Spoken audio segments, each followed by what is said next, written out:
E aí galera, beleza? Estamos aqui para falar de Jujutsu Kaisen 292. Eu acho que esse é o número do capítulo. Vamos falar mais dele depois da abertura. Nerd Clover. Vamos falar desse capítulo 268. Eu confundi os números. Bem, mas antes, deixem o like para me ajudar aí no meu engajamento. E se vocês puderem comentar o que estão achando dos vídeos, comentarem ideias, sugestões, eu agradeço. E ainda, por obséquio, na gentileza, do ponto de vista da cavalaria, me deem sua inscrição. Isso ajudaria muito. A maior parte do meu público não é inscrito e eu quero mudar esses números. 0 não inscritos, 12 inscritos. Bem, vamos lá. Esse capítulo se inicia com uma conversa do Megumi com o Sukuna. É basicamente o Sukuna tentando convencer o Megumi a desistir, deixar ele no controle do corpo. Mas o Megumi percebe que o Sukuna tá meio desesperado, tá com medo de morrer. O que pode ser meio estranho, porque, o Sukuna, nas vezes que falou da morte dele, na maioria das vezes pareceu que ele não se importasse com a Yorozu, contra o Kashimo. Nesses momentos pareceu que ele não se importava, ele meio que, dane-se a minha morte, eu não tô temendo ela. Meio como mostrando esse lance de não ter sentimentos, não se importar com nada, nem com o que ia acontecer se ele morrer. Mas aqui nesse capítulo, ele mostrou medo, mostrou receio, até deu um momento que pareceu que ele estava suando, ele estava desesperado. E o único momento que ele se prostrou assim foi contra o Gojo, mas ainda assim, não sei, tô na dúvida sobre o que eu acho disso. E daí, voltando pro mundo real, mesmo que eu devia falar mais um pouco, mas aqui foi só pra passar os pincelares. Isso aqui foi eles falando da irmã, que o Megumi recusou ajuda, que ele matou pessoas, blá, blá, blá, que de meio papos velho de sempre. Aqui já vemos a barreira do domínio do Itadori sendo quebrada e o Megumi se separando daquela massa estranha de carne de Sukuna. Oh, que troço esquisito. Mas mesmo... E cara, o Megumi ficou judiado. Ele ficou com várias cicatrizes no corpo. Acho que ele era pra ficar um pouquinho mais no rosto, mas... Bem... Ele tomou tanta porrada que umas cicatrizinhas não são o pior que poderia ter levado. Porque... Puta que pariu, era pra um moleque tá todo destroçado aí, né? E daí... Como eu posso dizer isso? O Itadori chega no Sukuna Pou. Não tem outra forma de dizer isso. O Sukuna virou o Pou. O Sukuna ali, cara... O autor tenta passar naquela ideia que é só ele e o Sukuna, mas a gente sabe que não é. Teve uma cacetada de pessoas para ajudar nessa batalha. E me deu a impressão que tentou te passar que era uma luta do Sukuna contra o Itadori, mas foi do Sukuna contra todo mundo. Não ficou muito convincente pra mim isso. Cara, aqui eles foram conversando sobre nascido como a maldição desde sempre. O monstro que poderíamos nos tornar dependendo de sorte. Mas a diferença, ele tá falando dele e do Sukuna. A diferença pro Itadori é que ele teve o avô dele para guiar ele, ser uma figura paterna e guiar o Itadori pelo bom caminho. Então, talvez ele virasse um Sukuna da vida se fosse pelo mau caminho. É uma visão interessante, porque se o Kenjaku decidisse eu fiz essa aqui, mas o que aconteceu? Fazer ele crescer revoltado, sozinho. Fizesse ele ser um feiticeiro, desse uma técnica pra ele, fizesse uns maracutaus ali, e fizesse isso. Cara, o Itadori poderia ter virado um Sukuna da vida, ou não. Cara, são N possibilidades que poderia estar acontecendo com o Itadori se o avô não estivesse por perto. Mas aqui, o Itadori fala de vamos viver juntos de novo. Bem que os outros não entendam, eu sou o único que pode viver com você. Mas peraí. O Sukuna não morreu ali?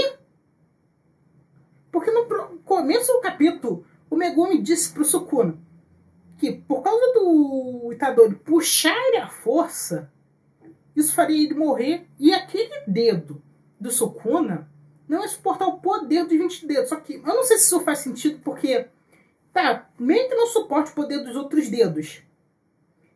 Aquele dedo ainda não vai compor a alma do Sukuna, um décimo da alma dele, mas ainda pode ser a ressonância da Nobara, que como ela afeta a alma, isso possa vir a fazer aquela parte da alma do Sukuna desaparecer. Então não poderia sobrar a casca do dedo, mas não sobraria a alma do Sukuna. Só seria uma massa de energia amaldiçoada, mas sem Ryomen, sem fragmento da alma dele. E esses outros fragmentos estão morrendo. Porque a gente é meio... Isso gerou dúvida, porque, por exemplo, a gente já viu o Sukuna cuspindo dedos. Então, tá, isso faz sentido. Eu vou esperar outros canais de Jujutsu comentarem sobre isso para tentar entender esse ponto, essa informação. Porque eu, real, fiquei na dúvida sobre esse ponto. Isso faz ou não sentido? E o Itadori, esse papo aí de... O Sukuna ainda vai ver dentro dele? Mas peraí, ele não tá morrendo? Ele não morreu? Ou aquele dedo ainda vai ter o Sukuna? Eu não entendi esse papo do Itadori. Será que ele tava falando de reencarnação? Tipo, eles reencarnarem na mesma família juntos e viverem como família? É isso que eu tô interpretando. Porque se for... Eu acho que o Itadori ele tá com síndrome de Estocolmo porque começou a gostar do Sukuna. Ou é pena ou eu tô exagerando. Mas vamos seguir. Daí temos o time skip do Megumi acordando e contando a Nobara e Itadori. Antes de falarmos do que teve nessa parte, vamos falar aqui. Cara, eu achei esse capítulo esquisito. Eu achei ele estranho. Cara, porque eu entendo, Jujutsu, você não é ninguém, sua morte não vai significar nada, tu vai morrer com arrependimento, sua morte só vai ser mais uma fatalidade, tá, mas... Cara, eles lutaram contra o fucking rei das maldições, o fudendo Ryomen Sukuna. E, tipo, não mostra uma reação de ninguém comemorando? Tipo, o pessoal... ganhamos, porra! Isso acabou? Não tem nada disso de quem ficou vivo ali pra comemorar? Ou, tipo, essa luta tava sendo transmitida. E não tem nenhum outro feiticeiro no Japão, o pessoal do Japão, que deve ter recebido essa informação de quem é o Sukuna, comemorando que não vão ter que lidar com um monstro desse tipo? Nada. Porque, cara, o Sukuna meio que agora é o maior vilão de Jujutsu. E terminar dessa forma assim foi estranha. Mesmo que também tem um ponto. O Sukuna reconhecia o Itadori, mas isso parece meio... Me dá a impressão que tá na mexendo do que o Gege precisava fazer, o Sukuna reconheceu o Itadori, check. Tipo, mas eu não achei tão interessante esse final. Eu achei que faltou coisa, faltou uma comemoração do pessoal contemplando que, caralho, acabou! Acabou!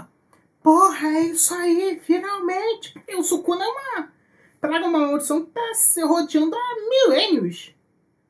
Até com o Uraumi. Ih, falando no Uraumi, peraí que eu tenho que fazer, mas caralho, isso ficou... Eu entendo que o Jujutsu é seco, mas eu achei que precisava de um pouquinho mais de drama ali. Uma dramatização melhor, uma comemoração, o pessoal, tipo, até contemplando a destruição que aconteceu pela batalha, tudo. Eu achei que faltou. Eu achei realmente que faltou. E eu confundi as coisas. Na verdade, Uraumi e Hakari vêm antes de ter esse time skip. Vamos falar deles dois primeiro, que vai ser uma parte rapidinha. Cara, o autor vacilou muito em não mostrar essa luta. E eu não tô falando nem que ela precisava de um vencedor. Tipo, Hakari venceu, ele foi para ajudar... Não. O que eu estou dizendo é, o autor poderia mostrar essa luta em momentos para... a luta tá meio saturada, Sukuna contra todo mundo. Bota uma mudança de perspectiva do Hakari contra o Uraumi, pra gente ter uma refrescada e depois voltar com a luta do Sukuna contra todos, com a cabeça renovada, pro Gege dar um tempo, pensar melhor em como matutar as ideias pra luta. Eu acho que o Gege deveria ter feito isso, porque a gente fica tipo, tá bom. Quando a gente vê o que aconteceu ali, tá, a gente fica se perguntando, tá, o que aconteceu ali? Porque o Uraumi tá sem blusa, perdeu a roupa dela de cima e tá com aparentemente um corte que levou um golpe do Hakai na cabeça. Então, o que aconteceu? Como ele fez isso? Eu acho que o autor deveria pelo menos mostrar 1 ou 2 capítulos dessa luta, mas nunca mostrando um final, sempre mostrando, tipo, um passando a rasteira no outro, ficando por cima da luta. E outra, eu acho que o autor deveria mostrar um flashback do Hakai e da Uraumi. Porque, tipo, o Hakai é o que a gente conhece. Ele gosta de apostas, é meio louco, tem potencial para superar o Gojo, é gente boa. Mas acho que mostrar o passado dele, nem que... Eu sei, mostrar o passado não significa necessariamente desenvolvimento. Seria legal pra gente conhecer mais do Hakari. E o meio vai pra Uraumi. O que a gente sabe dela? Ela é fria e é gada de Sukuna. E cozinha muito bem. É canibal, provavelmente. Então, eu acho que isso é um flashback mostrando como ela conheceu o Sukuna, como era a vida dela antes de conhecer o Sukuna, seria interessante ser mostrado pra engrandecer. E enriquecer mais o personagem, porque, tá, a pergunta é, o que foi a Uraumi aí? E foi confirmada, a mulher pelos Zarashi. É Zarashi? Não é que negócio que na antiguidade as mulheres botavam pra... essas faixas pra botar nos peitos pra esconder a feminilidade. É isso que eu entendi que essas faixas são usadas. Mas eu acho que deveria ter sido mostrado o passado deles dois, mesmo que o passado do Hakai pudesse ser mais curto, da Uraumi, pra ter algo a mais nessa luta, pra não ser só uma luta. E poder dar tempo do autor planejar melhor a luta do Sukuna contra todo mundo. Porque ele cometeu seus erros nessa luta, não dá pra negar. Cometeu muitos erros na luta do Sukuna contra todo mundo, toda a galera. Então teria sido mais vantajoso ele mostrar. E aqui temos uma conversa do Uraumi com o Hakari, da Uraumi com o Hakari. Que acabou.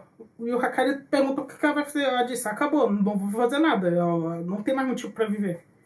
E ela disse uma coisa interessante. Vocês só ganharam porque o Sukuna estava em um corpo reencarnado. Se tivesse no corpo real dele, não vencia. E aqui eu me divido em 2 partes. Primeiro, eu não vou considerar a luta do Gojo nessa afirmação. Por quê? Porque no corpo real do Sukuna, o Sukuna ia apanhar ainda mais do que no corpo do Megumi. Porque o corpo do Megumi foi o que deu a vitória pro Sukuna. Se ele não estivesse naquele corpo, o Sukuna ia apanhar que nem puta pro Gojo. Então não teria o que o Sukuna fazer. Então essa desculpa não vale para essa luta. Porque o Sukuna só ganhou por causa do corpo do Megumi. Mas na luta do resto ali, eu acho que a Uraumi está se referindo ao fato deles poderem atacar a alma do Sukuna e separar ele do receptáculo. Porque se for isso, faz sentido. Mas se agora for algum poderzinho mirabolante tirado do rabo, puta que pariu, isso não faz o menor sentido, né, Uraumi? Baixa essa bola aí. E daí ela se mata. Não, daí ela morre. Tipo, ela se tá com o dano no pescoço que tinha congelado de novo. Como o Hakari fez esse corte e se desfragmenta em gelo. Essa foi a Uraumi, a participação dela pro Jujutsu Kaisen. Então vamos para aquele time skip que eu falei. O Megumi acorda, interage com a Nobara e com o Megumi. Quer dizer, com o Itadori. E o Itadori entrega 2 cartas. Uma com informações. Uma para Nobara, com informações sobre a mãe dela. O que eu entendi, porque o autor meteu isso do nada, tipo, a obra tá acabando. Só tem mais 3 capítulos, se eu não me engano. E por que meter alguma coisa sobre a mãe da Nobara que não foi... Ela não teve relevância na obra inteira. A Nobara não teve um... A Nobara não teve mais nada na obra inteira. E só agorazinha no finalzinho que ela voltou. Então por que meter isso agora, nesse momento? Ficou meio deslocado, na minha opinião. E o Megumi é uma carta que é o Gojo falando que matou o Tojo, por isso que ele não pôde criar o Megumi. Eu gostei mais daquilo, da forma que eles adaptaram isso. Que eu mandei seu papai de arrasta, essas coisas. Isso me deu umas risadas. O Itadori disse que não tinha carta, porque eu conversei com o Gojo pessoalmente. Presencialmente, era isso. E eles vão lá com o pessoal que precisam salvar o Yuta. Então o Yuta tá vivo depois de 5 minutos? Ele tá no corpo dele? O que aconteceu? Porque ouvimos alguém xingando o Yuta. O que tá havendo aí? Bem, são perguntas pro próximo capítulo. E se o autor tentar lançar mais um plot Agora, nos 45 do segundo tempo, na verdade, já estão nos pênaltis. Já tá no encerramento. Esse é um encerramento que não acaba nunca. Agora vai ficar muito estranho. Vai ser algo deslocar que não precisava. Sei lá, só dizer... Yuta voltou pro corpo dele. Eba! Ele tá com técnica de copas. Eba! Sei lá, eu achei que... O que o autor quer trabalhar no próximo capítulo com o Yuta? E se com isso, se ele trabalha, ele perde um capítulo e ficou 2. E eu acho que... Eu já tava achando que o Gege não ia conseguir entregar tudo tão explicado com 5 capítulos. Agora eu acho que eu tenho a certeza. Porque, tipo... Talvez falte relação de Sukuna com Kenjaku e Tengen. A relação do Kenjaku com a mãe, com o pai do Itadori. E explicar o que o Kenjaku fez pro Itadori são tão fortes. Porque isso nunca teve uma explicação. Só foi feito para ser um experimento, uma prisão pro Sukuna, mas nunca tivemos uma explicação do que ele fez. Então são pontos que vão provavelmente ficar entreabertos e a obra não vai responder bem. Esse foi o vídeo, espero que tenham gostado. Até mais!